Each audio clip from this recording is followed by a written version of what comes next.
Annual Dog, and I don't think Matt's here this morning, so, but guys, thank you all very much. These guys are just,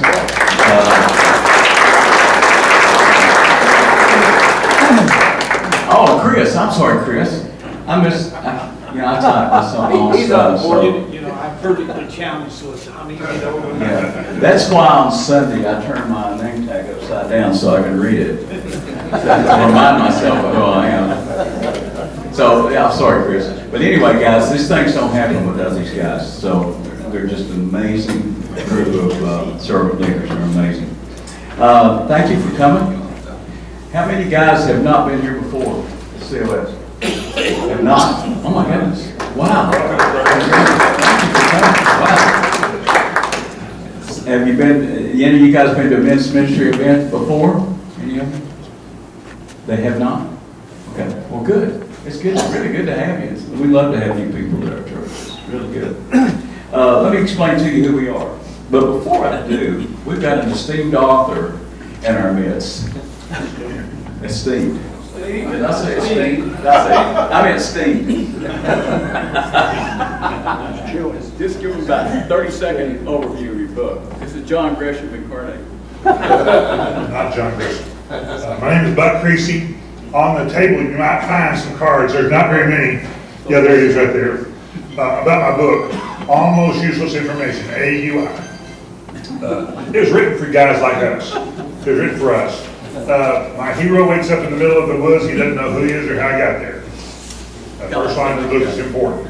That's why they read the second line. First line of the book is, I got a pay. And the second line of the book is, the mountain lion was close enough to hear him say it. It was written for us.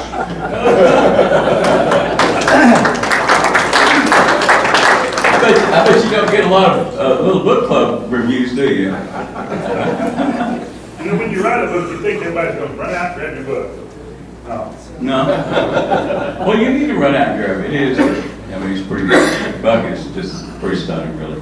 Let me share with you just a bit about men's ministry. We're called Mountain Movers.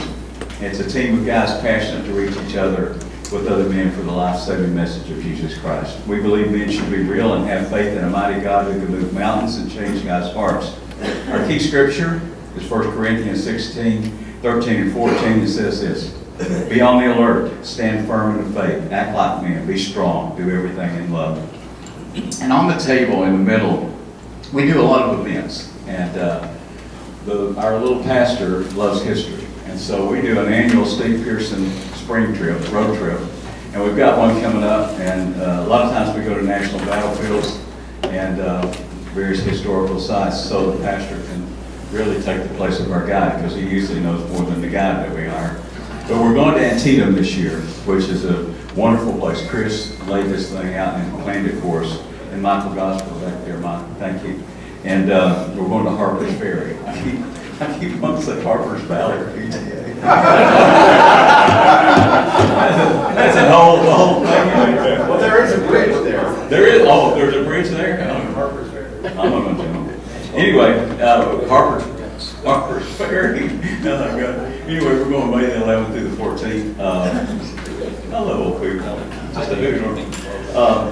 Anyway, we'd love to have you. It's $350. That includes your lodging. It includes the guide, 4 hour for Antietam, and 2.5 hours for Harper's Ferry. So it's a fun time. It's just an absolute fun. When you ride with each other for 10 hours, you get to know one another really well. And actually, we've led guys to Christ just from that relationship, which is pretty awesome. And so it bonds us together as men. We need that. And so, anyway, it's May the 11th. I've got a brochure on the table, and for our church, at least friends, they'll be announced. But if you want to go, we'd love to have you. You don't have to be a member of this church at all. In fact, it'd probably be better to learn. Just kidding. Anyway, we're also, for the younger guys, we're going to, I don't know if Daniel's in here, we're going to battle axes. Do you have a clue what that is, Doug? Oh, yeah. Fun stuff. That's why you need a fresh marriage, aren't you? Anyway, we're going to do that in May, and got a softball team coming up, and we're always recruiting for young guys. So I quit when I was 17. I should have quit when I was 40, probably. Anyway, but we'd love to have you join us. We've got a class on Wednesday night taught by my buddy Larry Cochran. That's just for guys. It's 6:30 on Wednesday night. It's an incredible class, guys. We have about 23, 25 guys in there, and each class is a standalone class. It's a video-driven class, and Larry does a little teaching / preaching. He said the other night, he said, "I'm sorry to preach." He said, "I haven't done it in 2 weeks." This guy's amazing. He's one of my heroes. So it's really a good class, and it's good for guys to get together. At least there's some substance that we get to teach. You just not have fun, just fun trips. Some of you guys are golfers. My wife sent me this week. I'm not a golfer. Used to be. Never was very good. And she sent me this week, so I thought I'd share it with you. A pastor decided to skip church one Sunday morning and go play golf. What's wrong with that? He didn't tell the truth and told his assistant he wasn't feeling well. That's what's wrong with it. He drove to a golf course in another city so nobody would know him. He teed off on the first hole. A huge gust of wind caught the ball, carried it an extra 100 yards, dropped it right in the hole for a 450-yard hole-in-one. Dream on, brother. Angel looked at God and said, "What'd you do that for?" And God smiled and said, "Who's he going to tell?"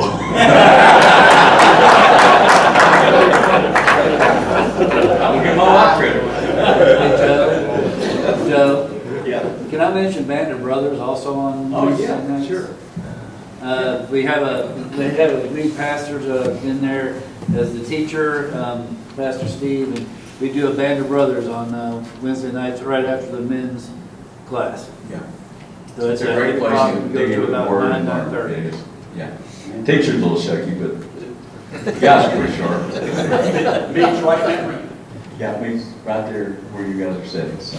We've been in Mark for 18 months. Yeah.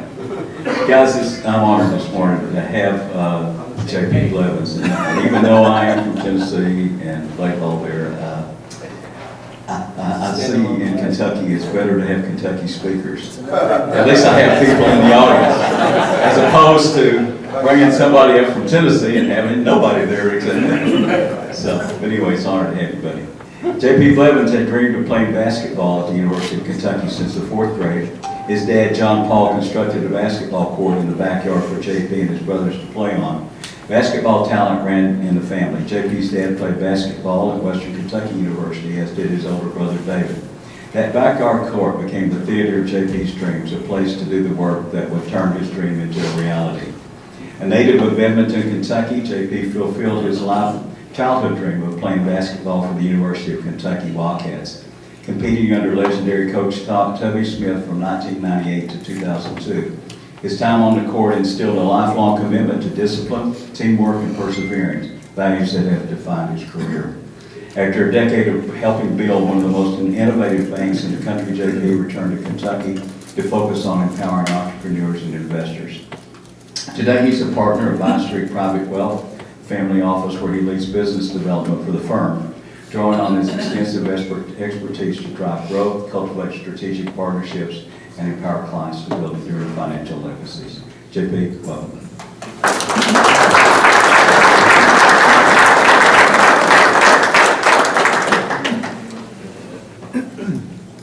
Good morning. Good morning. Man, we got a glorious day out there. Before I get started, you guys friendly dudes from Tennessee, guy? I would have never even showed up, Joe. Praise God, thank you. 75 degrees. It's a Saturday. Well, hopefully we don't have to work. We got the Cats and Gators at 4. I think we're going to have a good day today. So Joe reached out to me a few months ago and asked if I'd be willing to share a little bit of my story. And I said I'd be happy to. Before I left him that day, we started talking marriage, and he said, "Buddy, gonna be really hard to be mad at your wife if you hold her tight and pray for her every day. Joe ain't forgot. I've been trying my best. But I'm going to share my story a little bit today. It's laced with high highs and low lows, but I will tell you this, that I believe in both. God has had his fingerprints all over both sides of that. But before I do anything, I just applaud this group. Doug and I were, you just mentioned how iron sharpens iron. I just am a big believer in life that proximity is power.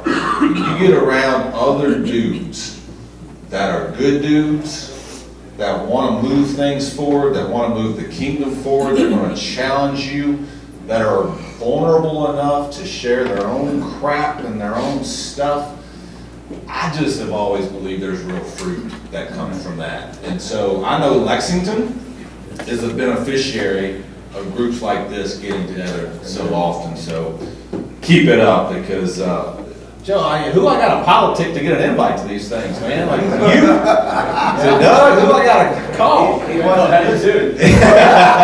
No, you're free to come anytime. So let me say, it's great to be back in Kentucky. I spent 10 years in Wilmington, North Carolina, and a man can only be around a bunch of dookies and Tar Heels for so long before his soul starts to go the wrong way.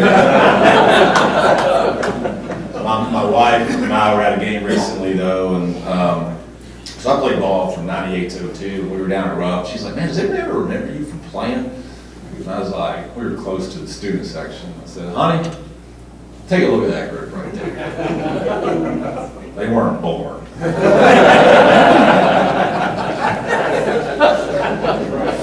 Fame is fleeting. Maybe that was my 10 minutes of flame. So what I really hope to do this morning, maybe three things if you guys are okay with it. Kind of first want to tell you a little bit about my first dream, kind of growing up. What was that like? It's really hard to understand my story unless you kind of have a little understanding of where I come from. And then secondly, I'd like to kind of been on this wild entrepreneurial journey for about 10 or 15 years. It's taken me to North Carolina and back. I'd like to share a little bit of that. And as I said, I think God's had his fingerprints on both 1 and 2. And who knows, I might start preaching. I don't know. I mean, I grew up in the Baptist church, but this is what I did learn from growing up in the Baptist church. When the preacher said finally, it didn't mean immediately. I was a kid in the back row, and Kentucky played at noon, and it's 5 till noon, and he said, "Now finally," we still had 15 more minutes to go at that point. I won't do that to you today, but what I might wrap up, and I might share a little bit of how I use a kind of a personal daily prayer that has kept me, I think, grounded and focused, because I think it speaks a little bit to what God has kind of put on my heart today, and I think it speaks a little bit to hopefully what's happened in my spiritual maturity. But I've known I've had to be very intentional with this prayer, kind of knowing my blind spots and weaknesses. So after 1, 2, and 3, we'll take some questions. Joe, that sound all right? Sounds great, buddy. So let me take you back to growing up. Anybody ever been to Edmonton, Kentucky, Metcalfe County? We got a few here. So about 10 minutes from Glasgow, south central part of the state, about 40 minutes east of Bowling Green. I grew up in a very middle class family. My mom taught school, and she's from farmers. My dad was an old country lawyer, but my dad's story is interesting. He grew up dirt poor without a dad, and now listen to this. Borrowed money from our local church to put himself through law school at UK. Graduated from UK Law School, and then went back to my little hometown and served our county for 35 years as county attorney of that town. So I don't know if they do that anymore. I've never heard of that, but literally borrowed money from our church to do that. So I lost my father relatively young. It was a pretty big blow to me, but one thing I did know, I wasn't going to be a part of the genetic lottery DNA that was going to inherit a bunch of money. So I said, if I'm ever going to have anything, I guess I'm going to have to figure it out. But my mom, she would cut coupons on the weekends. And I remember going to Pizza Hut without a coupon, and she came home and told me that we could have saved $3. And I actually don't think I ever forgot it. I'm so thankful that I learned the value of $1 early by growing up in a small town. So I had two older brothers. We were a sports-oriented family. Joe said my dad played college ball at Western Kentucky, so did my oldest brother. My middle brother wasn't a great athlete, but he was so much smarter than the rest of us, it didn't matter. He was a 35 ACT guy, went to Yale. And so when I say smarter, you ever seen Secretariat in the Belmont? Where the other horses aren't even in the frame? That's the distance in intellect between him and my other two brothers. So my dad taught Sunday school, my mom taught us to count our blessings before bed. When I was in the 4th grade, my dad sent me to the University of Kentucky basketball camp, and you guys will remember this time. It was a pretty exciting time. This was Rick Pitino's first year. And man, he's running and pressing and shooting threes and, you know, the whole deal. And I'm a 4th grader sitting there watching this stuff, and I go back to my little hometown, and I just say, I don't care what I do in this world, I'm going to play basketball there one day. So I just kind of grew up, lived out on my basketball court. I learned how to dream. I was 8 or 9 years old. And I remember summer nights, I'd be out on my court. My dad put lights out there so I could play all night. I sit out on that basketball. You know, you're 8 or 9. Your prayers aren't too mature at that time. I was like, Lord, I'd love to play basketball at UK one day. Any way you'd help me do that? Now, they're not too sophisticated, your prayers right now, but I tell you what, they're pretty honest and they're pretty genuine. Yeah. And that was on my heart. I felt God had kind of put a passion and dream in my heart from even when I was 8 or 9 years old. So there was a defining moment though. I was about 4th grade, something my mom told me, and I'll never forget it. It might have been the most important thing I think anybody's ever told me. Anybody ever watched The Waterboy, Adam Sandler? Adam Sandler, Waterboy, turned middle linebacker, and he goes into the classroom, and you know he's talking to Colonel Sanders. You know, my mama said, my mama said, my mama said, and so I didn't do that growing up. But I will tell you this: there is one thing my mother told me, and I will never forget. I was walking out to my court in the backyard. My mom was cutting tree limbs, so I had to walk by her to get down to the court. And I don't even know why I stopped and I asked her this question. And I said, Mom, you think I could ever play basketball in Kentucky one day? I get emotional even talking about this. And she set the clippers down, and she looked me in my eye. She said, JP, I'm going to tell you something I never want you to forget. You do anything in this world you want to do, if you're willing to work for it every single day, you actually think it can happen. And man, in my little brain, I just accepted that as my gospel. And I went down to that court every single night with that dream, kind of thinking it could happen. So I would challenge you here. If you ever get a chance to speak hope or possibility into a kid's mind and brain, do not miss that chance. I am standing here 30 years later, and I can still feel the way that she said that to me, and can feel the way that she looked in my eyes. I will take that with me for the rest of my life. Amen. So that dream came full circle. In 1997, Pitino calls me up. I go up to my dad's office. He's got the secretary on the phone.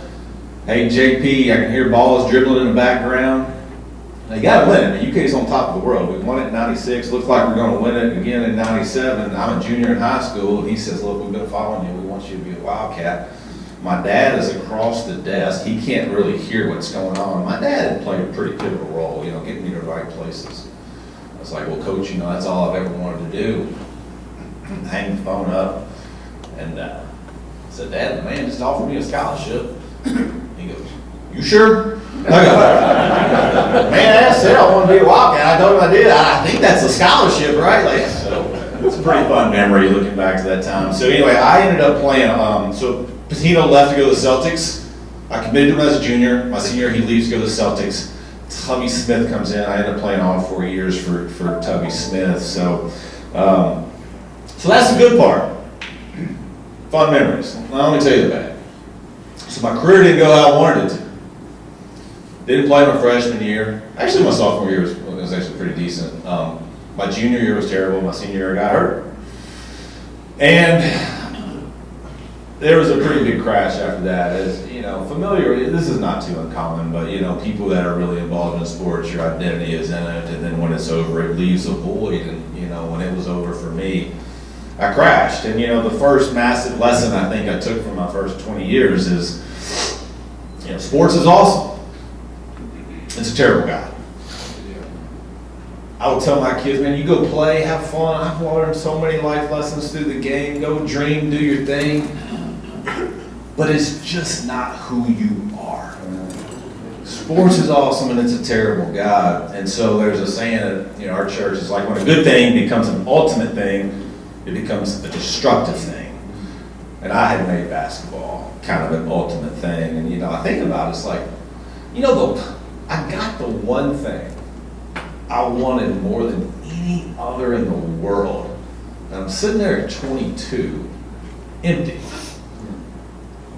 And I'm like, well, that'll make you do a little soul searching, right? The dog caught the truck, but it ain't exactly what he thought, right? So, after that, I went through some pretty heavy depression. My dad had been sober for 20 years and went back to the bottle. I carried the weight of thinking maybe that I had let him down and my family down. Doing some real soul searching of who I was without a basketball in my hand. Some pretty deep questions to filter through at 22.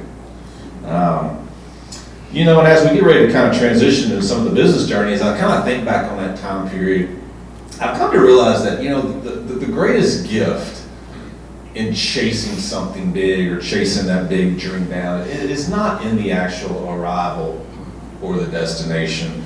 I mean, that stuff is really fleeting. And I don't care if you're talking about the money, the house, the job, the scholarship to Kentucky. The stuff goes away pretty fast. But, the real gift, I believe, that never goes away is who you have to become when you're trying to go out and really push yourself to do some big things. And I think almost every lesson that I learned that I took into the business world, I really learned from the basketball court.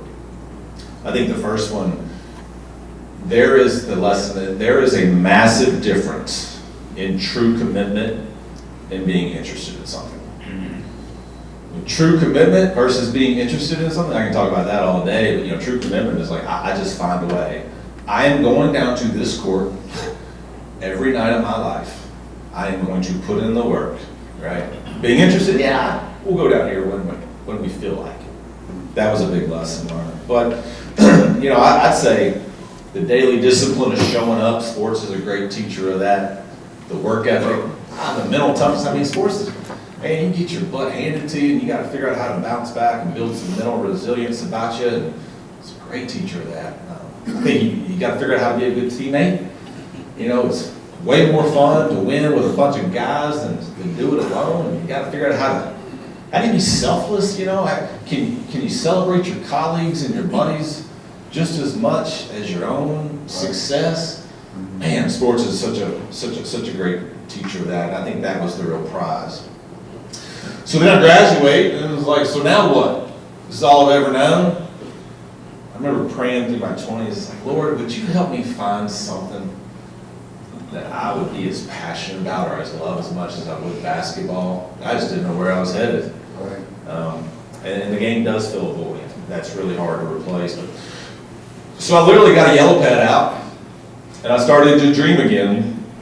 And never really had problems dreaming. That's always become pretty natural. I've always my mind kind of goes out in the future. I've actually had to battle that because sometimes I miss the precious present that seems to be right in front of me. But I had some big financial goals too. And literally at a yellow pad at 23, I'm just writing out, well, how can I get to there? And I was like, well, you either got to own something. I didn't see myself owning a business at 23, or I guess I could try to go be John Calipari and do this coaching thing, right? These guys make a bunch of money. Maybe I could work my way up into a big C-suite somewhere, do that whole thing. But then the one that really grabbed me was I could be an investor. And so I was fascinated with the concept that I could put my money, it didn't have to be my idea, but I could put money along with people who had the genius for building businesses or ideas or concepts that I believed in and grow net worth alongside those guys. So I was also fascinated when I looked at a compounding chart, and seared into my brain is that 15% compounded doubles every 5 years. So, in my little brain, I didn't have any money. I didn't come from business people, didn't come from entrepreneurs. I had $5,000, but I just ran the chart out. How long would it take to be a millionaire, right? And what you realize is like, man, even if I start with 5,000, I might be 75. I can get there, right? This discipline over a long period of time, do something really novel. You ready for this, Joe? Actually spend less than you got coming in. And then maybe invest a little of the difference, right? But I began to really think about, this is really a marathon. It's about stacking good days, just like going to the court and stacking good days. This whole saving and investing thing is about that. So I became really passionate about the stock market. I started trading at 23, and I didn't have a huge account. I got hooked up with a company called Invest Tools, where I really learned technical analysis and got really passionate about that. And all I really wanted to do was come home and look at charts. So I love the market, but I still had to pay the bills. I thought the market was going to be open 5 days a week, and this is something I could really hone, and it could really pay off later. But the funny thing is, like, every time I would read about somebody successful financially, it seemed like they had owned a little bit of something small that had grown to something big. But the problem was, I wasn't hanging around a bunch of entrepreneurs at Cromwell Way. I mean, my buddies weren't starting businesses. It's like, where does a man go to invest in a private business? So that's why I thought the stock market would always be my ticket, as that's going to be available to everybody 5 days a week for the rest of my life. So then came the biggest turning point of my life, 28. I was kind of at a crossroads. I was doing some pharmaceutical sales to pay the bills. I was doing some trading. I was doing a little basketball camp. I was kind of comfortable, but I really wasn't scaling. And I have taught myself to become uncomfortable when I'm feeling really comfortable. I've never really experienced any growth when I've been really comfortable. So I had just lost my dad at 28. And then I got introduced. I had met a guy named Jim Mahan, and when I was at Kentucky, Jimmy was just a great guy. I didn't know anything about his family. Jimmy would ride around in pickup trucks, spit tobacco, listen to Outkast. We drank a little bourbon on the back deck, talk sports. And I loved it. But the funny thing about those conversations? At about midnight, they turned into faith conversations. And Jimmy probably had more impact on me in those conversations on the back deck when I was 24, 25, 26. So at 28, his father is a guy named Chip Mahan. I believe Chip to be one of the top 3 entrepreneurs to ever come out of this state, has really taken 3 companies public from scratch, from Frankfort, Kentucky. So Jimmy said, hey, look, we're going to go start this bank in Wilmington, North Carolina. You have any interest in coming down and working with us? I said, Jimmy, what am I going to do at a bank? I'm pretty sure you guys lend money, right? I don't know how to do that. I ain't doing a business school. Now, I was financially savvy because I was reading and listening to everything I could get my hands on. I was personally trading. But I said, Jimmy, any way your dad would let me invest in the bank? I can't move to Wilmington, North Carolina. He's like, well, I'll set the meeting up. So at 28, I fly to Wilmington, North Carolina. I sit down with Chip Mahan and everybody. I said, Mr. Mahan, I know you don't need my money, and I don't have a lot of it. But is there any way you can take me on as a shareholder down here and you're new? Jimmy and I are buddies. I know a little bit about your track record. And he was kind as he could be, but he said, no, we're going to keep the investors, the people that are actually down here working in this thing. But I like you a lot. You call me if you need a mentor. I'm bullish on you. You take that money, go bet on yourself. Well, shoot or shoot. I took my shot, Joe. Didn't work. Didn't go in. So I flew back home. About 9 months later, Jimmy called me back and said, man, this thing's picking up steam. I know you don't think you can come. But man, we got like 10 people. We're just trying to find the right people, get them on the bus, and we'll figure out where to put them. So that started about 2 weeks of me walking around my little home at Cromwell Way praying, Lord, are you really calling me to leave Kentucky? And so I walked that street praying, God, I feel like you're whispering, maybe this is the time I'm supposed to roll away from the rock, leave my comfort zone. Can I really leave everybody I know? I mean, the thing about playing, even though my career didn't go the way I wanted it to, it's like, there's still a business advantage from being in this town having played ball, right? I mean, if you're in sales, you're gonna get indoors, and people know you, and not that you're gonna make every sale, it's just an advantage. My family's here, all my friends are here, so I'm like, am I really gonna give up that advantage?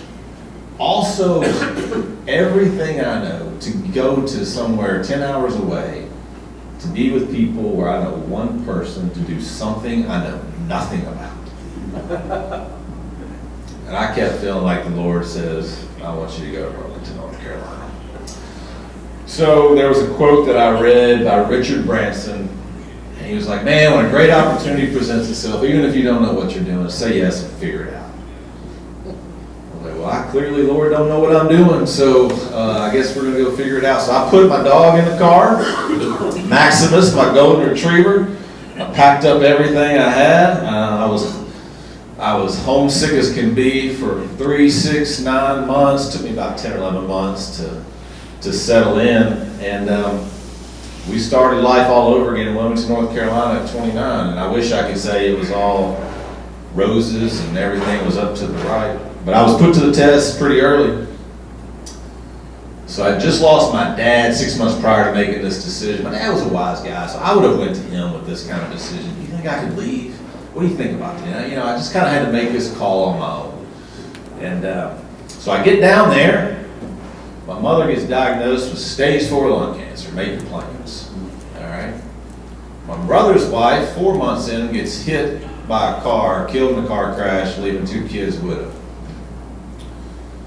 I know one person, I'm sitting in a condo 10 hours away, and literally my prayer was, Lord, how do I hold on here? I feel led to have come here. It feels like my world is collapsing. How can I just continue, and can you give me some direction? Because I don't think I'm strong enough. I think I'm going to put the dog back in the car and go home to the people that love me. Before leaving for Wilmington, I made a promise to myself. I would not consider coming home unless I had been there for 1 year. And if I had not made that promise, and I had not had the hands of Jesus sitting with me in that little condo alone, I would have been back in Lexington, Kentucky, right away. So let me tell you this, if you want to get close to the Lord, move 10 hours away from everything that you're comfortable with, start a job that you know nothing about. But I'll tell you this, when you're sitting in that condo and it's you, the dog, the walls, and Jesus, you get to know each other pretty well. I will say that period of time was the most personal growth and spiritual growth that I've ever had in my life. Maybe there's a lesson in there for somebody today. So I didn't have a clue what I was doing, so I said, you know what, I'll just revert back to what I knew in sports. I mean, shoot, I'll just be the first one in this office. I'll walk in here at 5:30 every morning. Heck, I'll just smile at everybody. I'll have a great attitude. I'll print these credit memos out. I'll figure out how to go underwrite these loans. And I'll go find a loan officer in here that seems to know what he's doing, and figure out how he's doing it. And so that little story, Live Oak Bank, I got down there. There were about 20 people. We were lending money to 2 industries across the country, doing about $100 million in loans a year. Today, Live Oak has over 1,000 people. We'll make $6 billion of small business loans across the country to about 40 different industries. It is the #1 originator of paper, of SBA paper in the country. It is the #1 originator of USDA paper in the country. So the bank went public in 2015. And my little story is I started kind of speaking for the bank when I went down there. I had become a lender.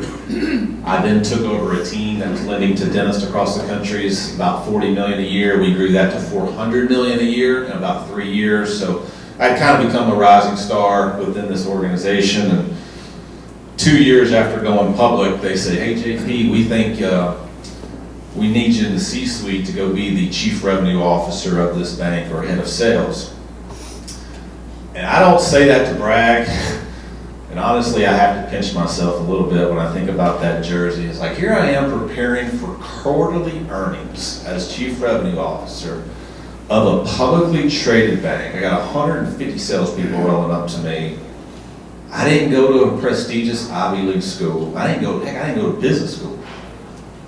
And just a few years ago, I was teaching myself how to trade options and trade the market, and that was a pinch myself moment. Second thing was, we spun off a software company called Encino, and basically, this was the second uncomfortable check I wrote, but basically, Live Oak Bank needed software to run its bank. We built software on top of Force.com's platform. We had a bunch of other bankers come in to see how we were running the bank so efficiently, showed them the software, how can we license that, and they realized they had a completely separate company, so we seeded a software company. Today, that software company is in 7 of the 10 largest banks in the country, JPM, B of A, Wells, 4,000 employees at its peak. Went public in 2020 at a $7 billion market cap. Its opening day on the stock market was the single best opening day in the NASDAQ in the last 20 years. It was a company called Baidu in 2005, but other than that, it was the single best opening day. So I've had the wonderful opportunity to have a front row seat and be involved in 2 companies that literally went from an idea to a plan on paper, to putting the right people around the table, to go out and execute, to ringing the bell on the NASDAQ twice. But you know, when I reflect on that, the first thing that comes to my mind is walking those streets of Cromwell Way. Lord, I really leave? Are you calling me to leave my comfort zone, everything I know? I get emotional thinking about it, but you know, I've always kind of thought this whole personal achievement thing, I think it's like a bird with 2 wings. You know, of course, there's work ethic and take the risk with one wing. I've taken the risk, but man, the other wing is God's grace. And it takes both. I even remember, like, you know, I told you that story of sitting on my court as a child, dreaming, working. Lord, will you love me? Can you think I can play ball? A lot of grace. So, you know, this goes without saying. If my grandkids ask me one day, you know, what'd you do right in business? I'll start by telling them I followed a really incredible man into business named Chip Mahan. I got around people that were playing the game at a really high level. Yes, I took risk, and yes, I've worked my tail off. But I don't have a lot of tolerance for people that might grab the mic and stand on a podium and when they've had a few things break their way and talk about how smart they are. My story, a lot of God's grace, right time, right place. I got around some right people, some lucky timing, and all those things are just as much a part of my story. So I would say pay close attention to the people that you're around. You know, you always hear you kind of come like the 5 people that you spend the most time with. And I believe that your life often is a direct reflection of your peer group's expectations. And man, when you get around people that are godly men or people that are doing great business, but they also honor their marriage, and they're also stewarding their wealth well, they're some of the biggest givers, and you're around it, some of that stuff just rubs off on you. Direct reflection of your peer group's expectations. So surround yourself with great people. So that was some of the fun part on the business side. I take that head of sales job in 2017. Job was really tough. You know, I'd go to bed at midnight, there were still emails in my inbox. I'd get up at 5, 2 years, I just couldn't get out ahead of it. You know, you had the pressure of meeting quarterly earnings. You're a publicly traded bank and you're in charge of revenue. If we miss a number, JP, what happened? I hadn't really dealt with that kind of pressure before. So I began telling Chip, I said, look, I didn't come down here to climb the ladder, but it's happened. But the ladder might be leaning against the wrong house here. I said, I think I need to go back down a run or 2. And I said, you know, I've also been away from Kentucky for 10 years. My mom's getting older. I think I might need to spend a little bit more time in Kentucky. So So one thing that I did, I kind of began splitting time in 2020, 2 weeks in Wilmington, 2 weeks here, and I've always kind of thought, I took that job was really hard, but I kind of have this belief that even if you go through a door and you make the wrong decision, if you go through it with the right heart, God can still bless the decision. I've seen that over and over, and so I think because that job was really hard, that probably brought me back to Kentucky. So I moved back to Kentucky 5 or 6 years ago. I knew I was in my final innings at Live Oak Bank, and that ultimately led me to meet my wife. So I'm now married, and we've got a 4-year-old John Paul, 2-year-old Marshall, and a 1-year-old Barrett. So I got no sleep, figuring this thing out, but I've also kind of, now what I'm doing, you can kind of see up there, I've partnered with a couple guys I've known for 25 years in the wealth management space. And like I said, I've been looking at charts for 25 years, and now I've kind of partnered with people that have been in the business doing it for 20 years. So, we manage about $1 billion of assets. We've got a team of 8 for we do asset management, private banking, and, all the estate planning and all this stuff. So I'm 46 years old. I hope I'm not in double overtime. I hope I'm near halftime. I've had to kind of think. But I want to share, kind of wrapping up, a prayer that I think has kept me grounded and focused.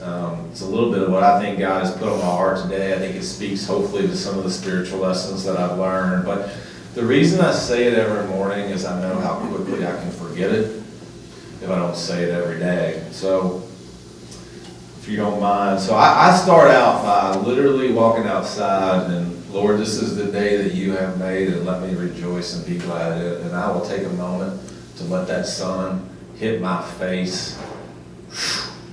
Man, I don't want to go a day without thanking him for another day.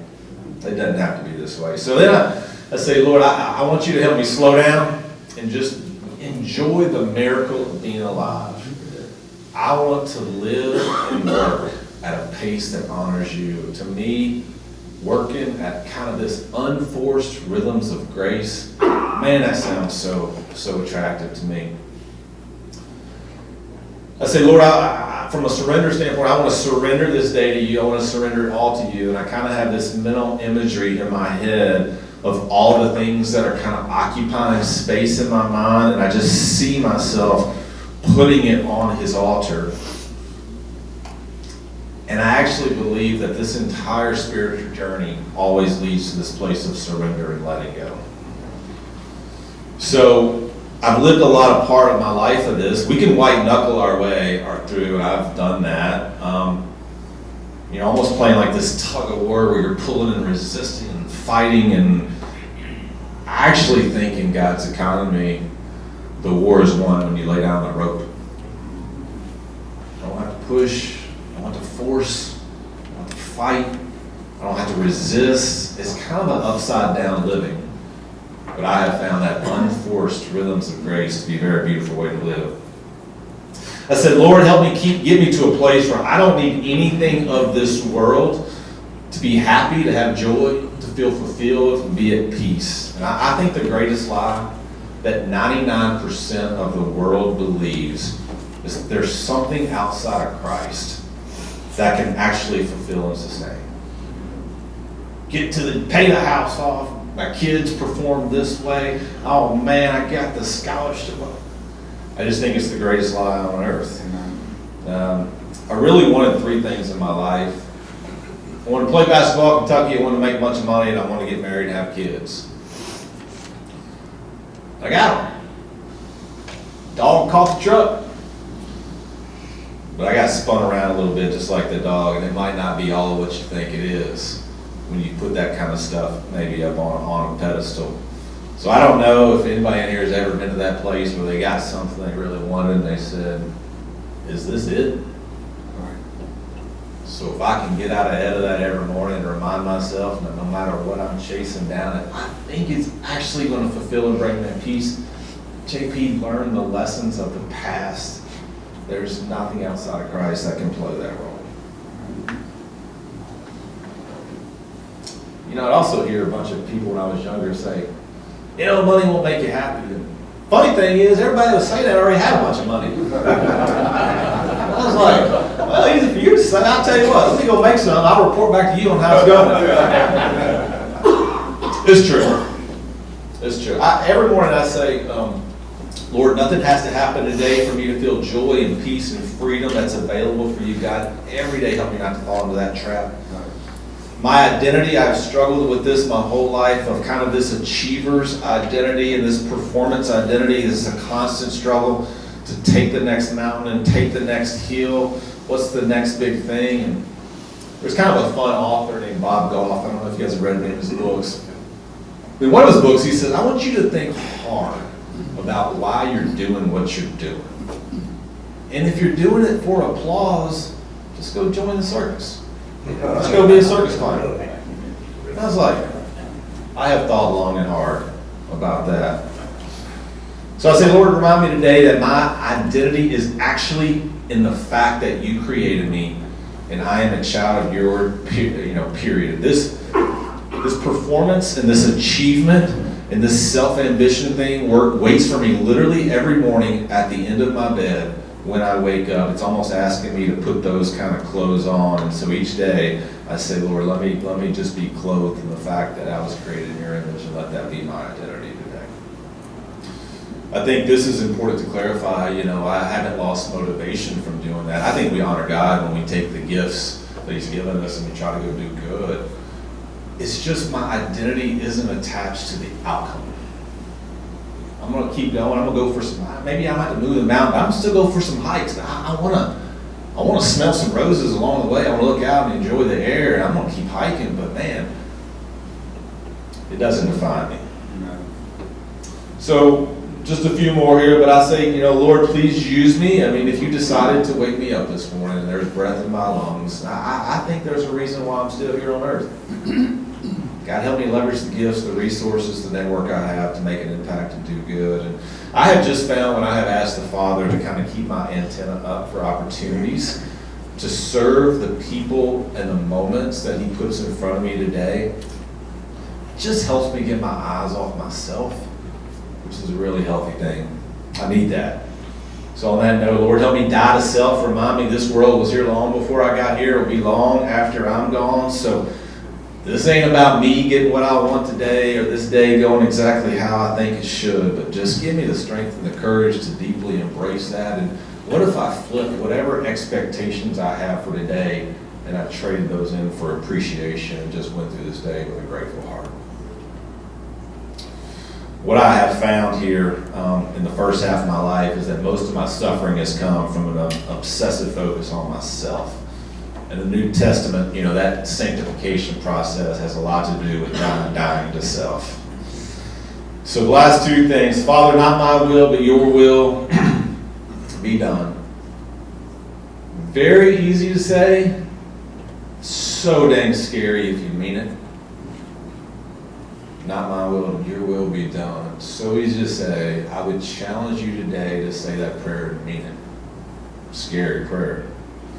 Last thing I'd say is, Lord, take me where you want to take me. Help me meet who you want me to meet. Say what you want me to say, and then just get out of the way. And this is a freeing reminder that I'm going to stay attached to the vine. And if there is any fruit created, I want to create it in lockstep with the Father, which isn't all up to me to actually figure it out, but my effort combined with God's grace, I want to rest in that peace today. Joe, that's about all I got for you, partner. You want to open it up and do a little questions or something like that? You guys have any questions you want to ask me? Sure. You went all the way up, you went to North Carolina, you went all the way up to the top. And your whole life, you pressed. You pressed to do basketball, you had a little depression, but you pushed. I did. Always pushing the envelope. But you kind of hit that peak. Then you said, I need to take a step back. Mm-hmm. What was it? And even your story after that is a little more road smelling. Yes. What was it? I mean, it's not your age, you're not that old. What was it that said, I need to step back? It's a great question. As I mentioned, I've never had a problem with dreaming. You know, the Lord's put drive in front of me since that was not my mom or dad telling me to go to court. I wanted to be there. That was my happy place. The place that I had felt most comfortable in my life was on that court working by myself. Nobody was asking me. I just wanted that. But there's a point in time where trying to go take the mountain just doesn't serve you anymore. And you reflect on truly, like what I said, it's true. It's like, I wanted three things, really. If you get them, you say, well, how's that working for you? Well, if that ain't working, definition of insanity is keep doing the same thing and get them again and expect a different result, right? And then, you know, look, I would say, you know, I got married late in life. I got married at 40. We started having kids, and man, I was like, the last thing I want to do is mess that up. You know, I've been on an airplane in my 30s and living in hotel rooms and doing this thing and building a business, but now I've been given an opportunity to, man, be present with these kiddos. Man, I want to be a good husband. I want to be a good father. And I still like to hike. But man, I got other things that I want to slow down and enjoy and that are way more important than this stuff. So I think it's a combination of a reflection of what worked and what didn't. It's also, you know, there's good and bad of getting married and having kids later. The bad is you don't have as much energy and as much patience. The good is, you know, hopefully you've grown a little bit in wisdom, you know, and so, you know, I wanted that so bad for so long and never had it. So I don't want to miss that. So I think it's a combination of those types of things. That makes sense? Yeah. In the financial world, there's a lot of mixed teachings within the church about what do you do with your wealth. Sure. When evidently you're dealing with people of high net worth, how open are people, even people in the church, to really advancing the kingdom? Now, the question I work with seniors. I work in the insurance business. Yep. And I work with estate planning. And I see very little of that teaching in the church, and I see even less of it dealing with financial people. Mm-hmm. What opportunities and how open do you find people to listen to that? So I have a few answers to that. You know, one thing I've had the advantage of is being around some pretty ultra high net worth people that have played the game at a pretty high level. And, you know, look, you go find a bunch of wealthy people, you can flip a coin on whether they're happy or not. Half of them are miserable and half of them seem to be happy. And the ones that I have seen that have seemed to handle wealth well, that also seem to have it in its right place and to also be happy, one defining trait I would say is they're just some of the biggest givers I know. And I don't know, it's almost like greed and giving can't coexist, and it like keeps this money thing in its proper place. So you should listen to a conversation. Have you ever heard of a guy named Jess Carell? So up on the screen, so I have a little podcast once a month. We sit down, we just launched this, but we're really highlighting some of Kentucky's best stories. I sat down with a man named Jess Carell, who started First Southern Bank, who I have a ton of respect for. He started the River Foundation. They give away over $3 million a year to. And I had this conversation, I was like, you know, there's a lot of people that think I'll just wait until I die to give it away.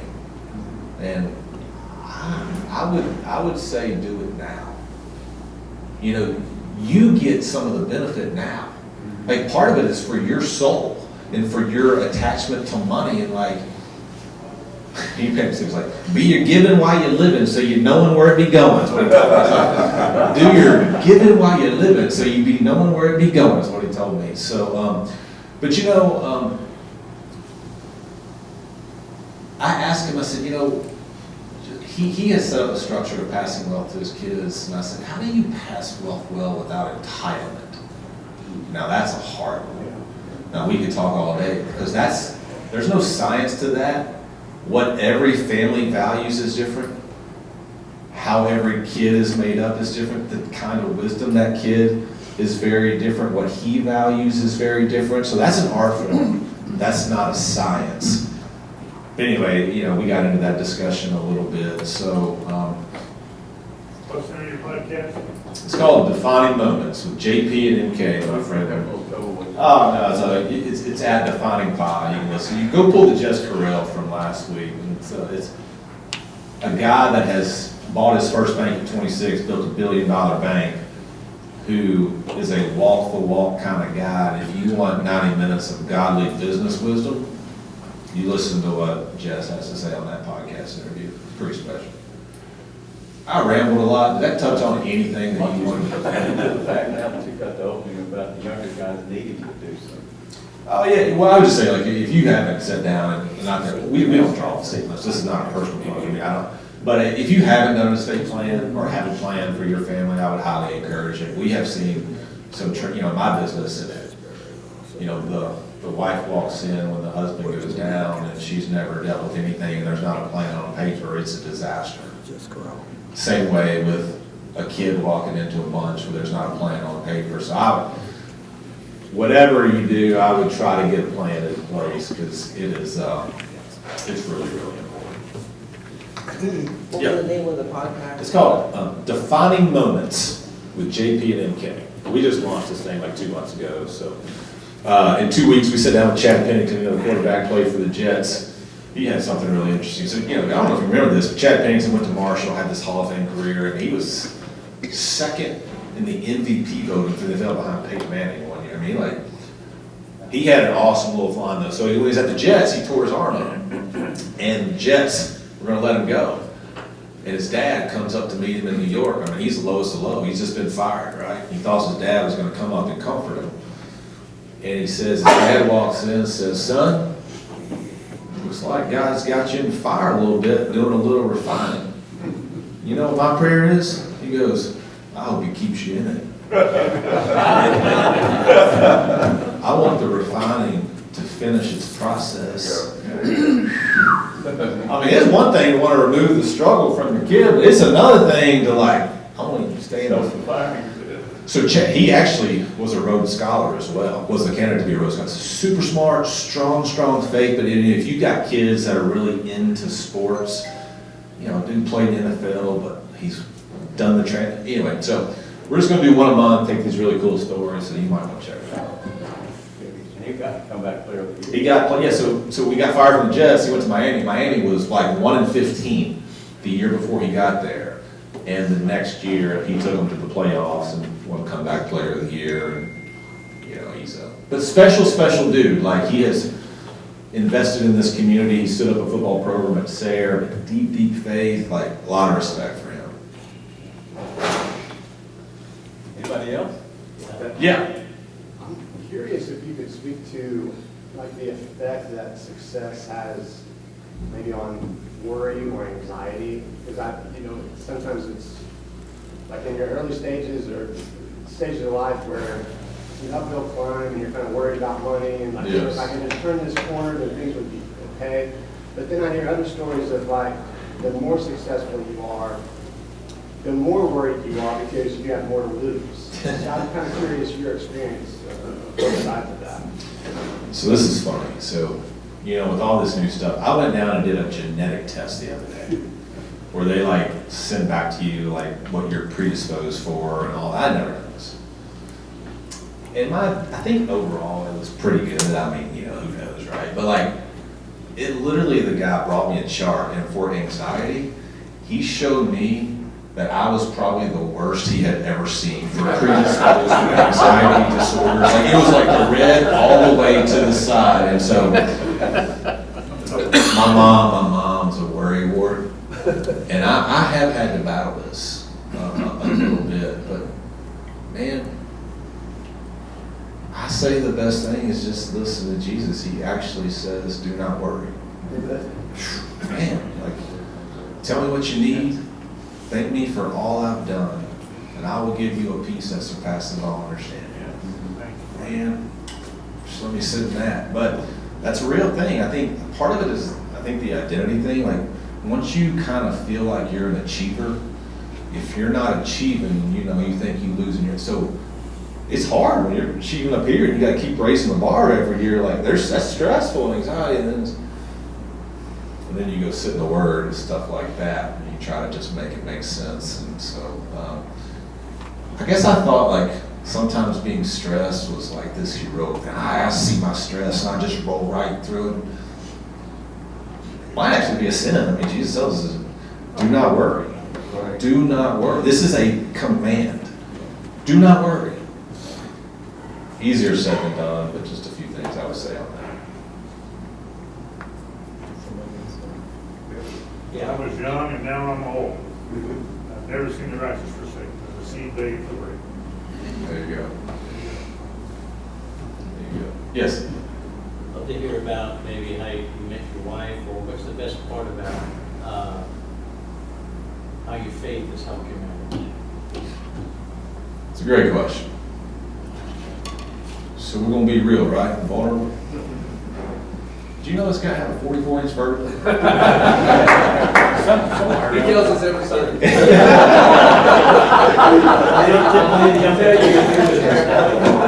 I do want to hear his Rutgers Park stories from playing in Rutgers Park back in the day. So when I had moved back to Kentucky, how I met my wife, I had a friend, a great dude named Danny Steckler, who they would go hang out at Lake Cumberland in the summers, and my wife would hang out in the circle. So when I came back, he's like, look, there's a lady down here that hangs out. She seems like a really level-headed, super sweet. She was a third grade teacher at LCA. And he's like, I think you should meet her, but I don't want to know how it goes. Don't give me any report. I'm just like, y'all go. So we went on a blind date. When I got back, this was right before COVID, and then COVID hit, and as you guys know, you're kind of locked into a place. We got to know each other really well, really quick. You couldn't go anywhere. But that's been the greatest, the family has just been the greatest blessing of my life. I will say this though, it's like, on the real part, like, I didn't draw it up this way, but I kind of ran my own way for 40 years. You kind of get pretty set in your ways. Not by design, but it just happened that way. And so you get married at 40, and all of a sudden you wake up 5 years later and you got 3 kids, and you're starting a business, and you're trying to do stuff. She's not teaching, she's at home with butts and diapers and poop all day long, and then you walk in and she's exhausted, and I'm going through some refining now. How do I do this right? And I used to think like, man, what's so admirable is you leave it all on the court. You grow up to 110%. When you walk off that court, there's nothing left, and that's how you do it. Well, that doesn't serve me anymore. If I go home today and there's nothing left for her and the kids, why? That's not winning. So it's a mindset shift of, man, I could go take a few extra calls. Maybe I want to take Wednesday morning and hang with the kids and the wife. Right. And then how do you not only be there physically, but also mentally too? I don't want to be with kids when my mind is really, I should be out making calls. Right. So like, I feel like, I'm in the refining process of, but you know what I think about? Every bit of good thing that's happened to my soul and spiritual maturity has happened through tough stuff. It's like, Lord, how could you further help me die to self, take me further along than having to be totally selfless? It ain't about you no more, man. And so that's how we met. And I'm learning a lot right now through this whole thing, man. And that will continue. I can say me too. Yeah. Yes. Jinky, when you said you got out your yellow pad, and Yes. you were really, kind of when you were young, 21, 22, after graduating. And I have, my son's here, he's 21 in school, and I have a 25-year-old, so just, directing, and you have kids and sons too, how you would direct as far as, being able to live out the life that they want to live, and kind of not doing it just willy-nilly, or just Yes. kind of having a for them have their own purpose, and then how you kind of had direction and how, you know, you got there. And I know it's not all about the dream or whatever. Yeah. I mean, but just that. Well, I remember not having a clue what I wanted to do when I was 22, and you know, I began just kind of being a self-starter of reading and listening to everything I could get my hands on. And then, you know, I had to bop around a few times before I actually figured out what am I good at, and then where am I being called. Like, I think it's way too much pressure to, like, I gotta go find the perfect thing at 22 or 23. What I would tell people, and I tell my niece who just graduated, is like, my story is laced with, when it really hit different gears, I got around people that I really respected, that were playing the game at a really high level, but they were also incredible human beings.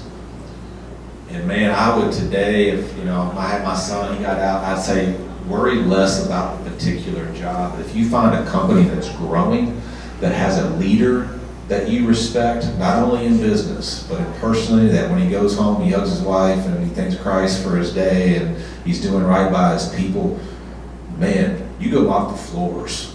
And then when you get in there and they're growing opportunities, you'll show value, and you can also fall in love with what you do. You think I thought I was going to be at a bank? That's the last thing in the world I would have drawn up. Go work at a bank? That sounds like the boringest dang thing in the world. But I got around, I fell in love with the people. And we were growing, and that's excitement. And they're doing good by their people, and I'm getting it. And I fell in love with it. But you know, one thing I would say about that yellow pad, that guy that I told you about, Chip Mahan, we'll release his episode in a couple of months, but he would do this thing like before a big decision. He and his wife would sit down and say, all the positives and all the negatives, old school, mine right down. But there was 2 or 3 times in his life that he ripped the page up and threw it in the trash and said to his wife, I just can't live with myself if I don't at least try. So there might be one time or two when you got to make a call. Might not even make sense on paper from a pros and cons, but through prayer and a gut instinct, you might just have to go make a move. Because I think, you know, my move to North Carolina, I've thought about this a lot. When I put the dog in the car to go, I thought, man, if this doesn't work out, I always know the road back home. I just come back up here, man. I mean, I'm 29, I've still got my, but I don't want to be in my rocking chair at 90 and wonder what would have happened if I had only taken a risk. Man, I think about that. I can deal with not working out. If I put the time in, I prepare and I put the work, let the chips fall where they fall, man. But like, I don't want to.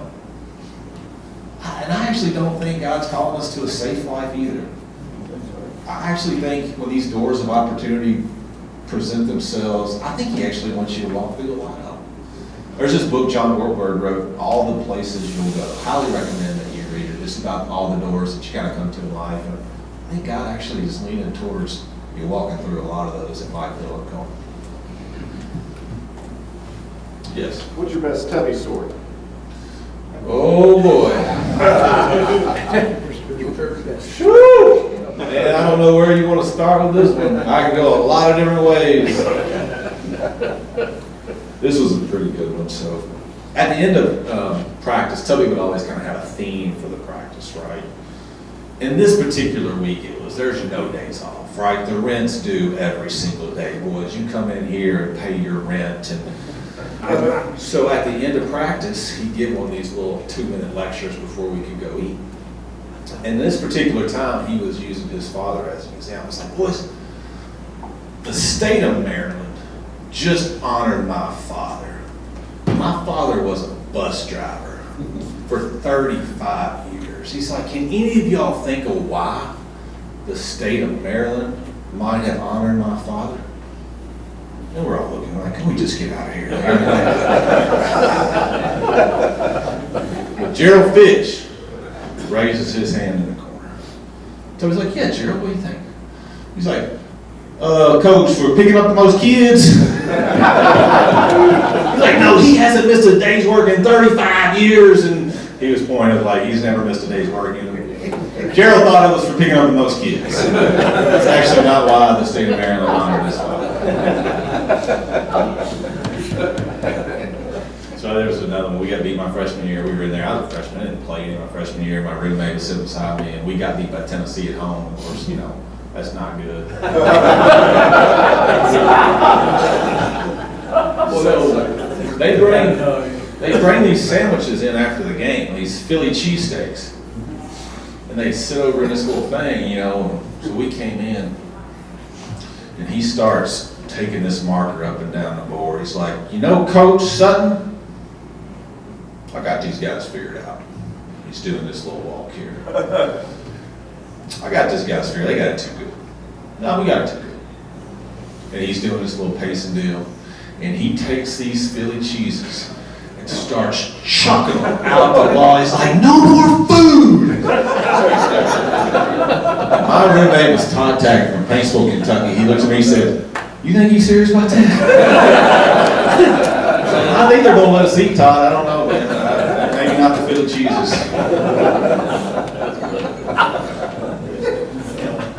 Those are some pretty fun times. How about a Patino store? Say that again. How about a Patino store? So I'll tell you this. So Rick recruited me. I'll never forget a few phone calls. So I was a freshman sitting in biology class at Metcalfe County, and the secretary calls me to the office, and Patino's on the phone. Of course, you know, like everybody else, I'm just a Kentucky fan, and he's kind of the dude, right? I mean, he had it rolling at that time. And for about 20 minutes, he says, let me tell you how this is going to go for you. You got all these people writing all these pressings, and you're on the front page of the Courier, and this freshman's averaging blah, blah, blah, blah, blah. He goes, if you ever start reading those, and you quit going and doing what you're doing, it'll be the difference of playing at Lindsey Wilson in UK. Man, I tell you what, I was ready to run through a wall after that phone call. And I was like, man, I'm going to show you the next time you see me. And when I committed as a junior, he called me, and we probably spoke for 45 minutes, and I talked for 2 seconds of the 45 minutes. But he laid out the plan, like, this is what's going to happen. Wayne Turner's going to be a senior when you're a freshman, and then here's where we're going to go. And I honestly, getting off that phone call, would have run through that wall for him. So what I say is, I mean, he's crazy, but his ability to motivate and get people to kind of go outside of what they, I mean, like, I never played for the man, and I would have ready to run through the wall. Now the people that play for him's like, oh, yeah, that guy's crazy as can be. I mean, he's like, but they all say, I know he got the most out of me. Right?